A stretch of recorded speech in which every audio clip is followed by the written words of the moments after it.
ఇదివరకు పరిశ్రమ అంటే ఒక బడా స్థలం, దాంట్లో మ్యానుఫ్యాక్చరింగ్ సెక్టార్, దాంట్లో వందలాది మంది ఉద్యోగాలు, ఆటిని భారీ పరిశ్రమలు అంటూ ఉంటుంటారు.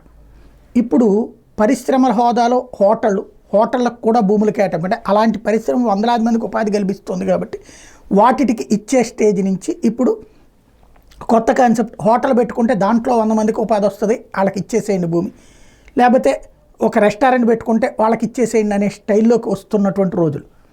ఇప్పుడు వాస్తవంగా స్టార్బక్స్ సంస్థ రాష్ట్ర వ్యాప్తంగా దేశవ్యాప్తంగా 1000 కొత్త బ్రాంచీలు పెడుతుందట.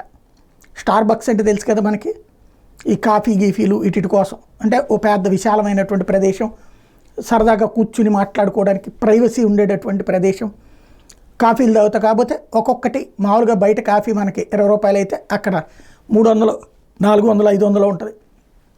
తినేనా ఓ పక్కన ఓ రకంగా చెప్పాలంటే మల్టీప్లెక్స్లో ఉన్న రేట్లు అక్కడ ఉంటుంటాయి. అట్లాంటిది కావాలి ఇవాళ రోజున మన జనానికి. ఏంటి అంటే లగ్జూరియస్ కావాలి కాబట్టి, ఎస్పెషల్లీ అమరావతి ఎదుగుతున్నటువంటి సందర్భంలో ఇట్లాంటిది రావడానికి అవకాశం ఉంటుంది.